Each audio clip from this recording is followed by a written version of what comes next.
Assalamualaikum warahmatullahi wabarakatuh. Allahumma sholli ala Sayyidina Muhammad wa ala ali Sayyidina Muhammad. Yang terhormat kepada Kiai Haji Muhammad Hasan Mutawakil Alullah SHMM selaku pengasuh pesantren Zainul Hasan Genggong. Yang terhormat kepada Bapak Abdul Aziz Wahab BAMAG selaku Rektor Universitas Islam Zainul Hasan Genggong.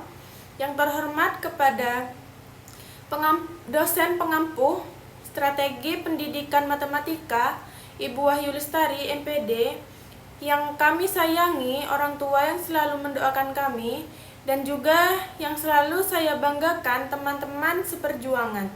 Perkenalkan, nama saya Tantia Hidianti Chandra dari Tadris Matematika semester 4 Universitas Islam Zainul Hasan Genggong. Baik, di sini saya akan menjelaskan tentang teori belajar matematika. Baik, yang pertama itu teori behaviorisme. Teori behaviorisme merupakan teori belajar yang digagas oleh Gage dan Berliner, serta sudah cukup lama diterapkan para pendidik di dunia. Pada teori behaviorisme memiliki tujuan untuk menambah pengetahuan dan aktivitas belajar, sehingga pengetahuan yang sudah dipelajari peserta didik dapat terungkap kembali. Selanjutnya, teori behaviorisme memiliki prinsip-prinsip yang pertama, prinsip objek psikologi adalah tingkah laku yang kedua, bentuk tingkah laku dikembalikan pada refleks. Yang ketiga, meningkatkan pembentukan kebiasaan. Yang keempat, perilaku nyata dan terukur memiliki makna tersendiri. Yang kelima, aspek mental dari kesadaran yang tidak memiliki bentuk fisik harus dihindari. Selanjutnya, tokoh-tokoh aliran behaviorisme. Yang pertama adalah Edward Lee Thorndike. Yang kedua, John Watson. Yang keempat, Clark Leonard Hull. Yang keempat, Edwin Goodhir. Baik, selanjutnya pembahasan kedua adalah teori kognitivisme. Teori kognitivisme memiliki pandangan bahwa seorang yang menerima informasi akan menyusun, menyimpan, dan menemukan hubungan antara pengetahuan yang baru dengan pengetahuan yang telah ada. Teori ini menyatakan bahwa proses lebih penting daripada hasil, seperti berikut ini. Yang pertama, belajar tidak sekedar melihat stimulus dan respon, tetapi juga melibatkan proses berpikir.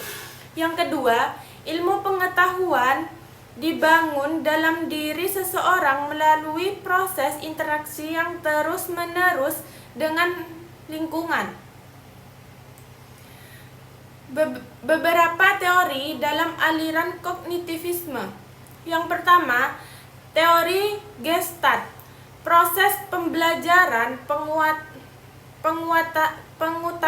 mengutamakan belajar yang bermakna, sehingga menimbulkan ambiguitas. Yang kedua, teori Schemata Piaget. Teori ini mengutamakan bahwa pengalaman pendidikan harus dibangun di sekitar struktur kognitif peserta didik. Yang ketiga, teori belajar sosial Bandura.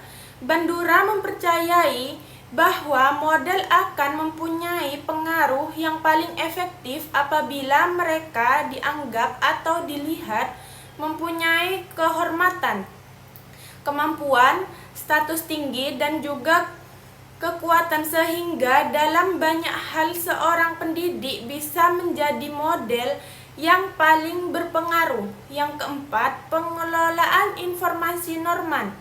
Norman berpendapat bahwa seorang individu akan melakukan hubungan materi yang baru ia temui dengan yang sudah diketahuinya, yang di dalam teorinya tersebut learning by analogy.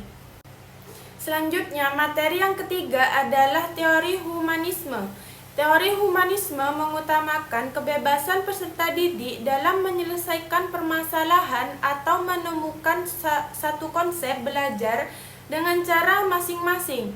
Peserta didik berperan sebagai subjek dan pendidik berperan sebagai pengarah atau fasilitator. Peran pendidik sebagai fasilitator adalah sebagai berikut.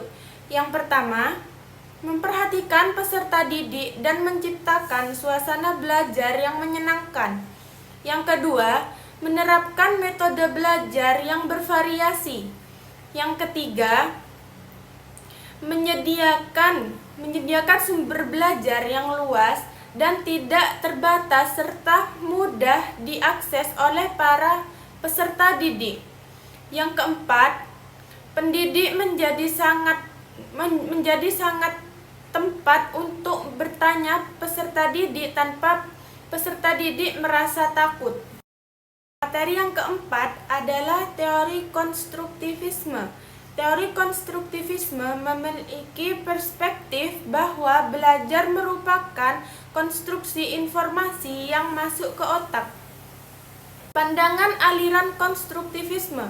Yang pertama, belajar merupakan proses bentuk makna dari apa yang dilihat, dengar, rasakan, dan alami. Yang kedua, hasil belajar dipengaruhi oleh pengalaman peserta didik dengan dunia fisik dan lingkungannya. Kegiatan belajar adalah kegiatan yang aktif di mana peserta didik membangun sendiri pengetahuannya. Baik, sekian pemaparan materi dari saya. Kurang lebihnya mohon dimaafkan. Wassalamualaikum warahmatullahi wabarakatuh.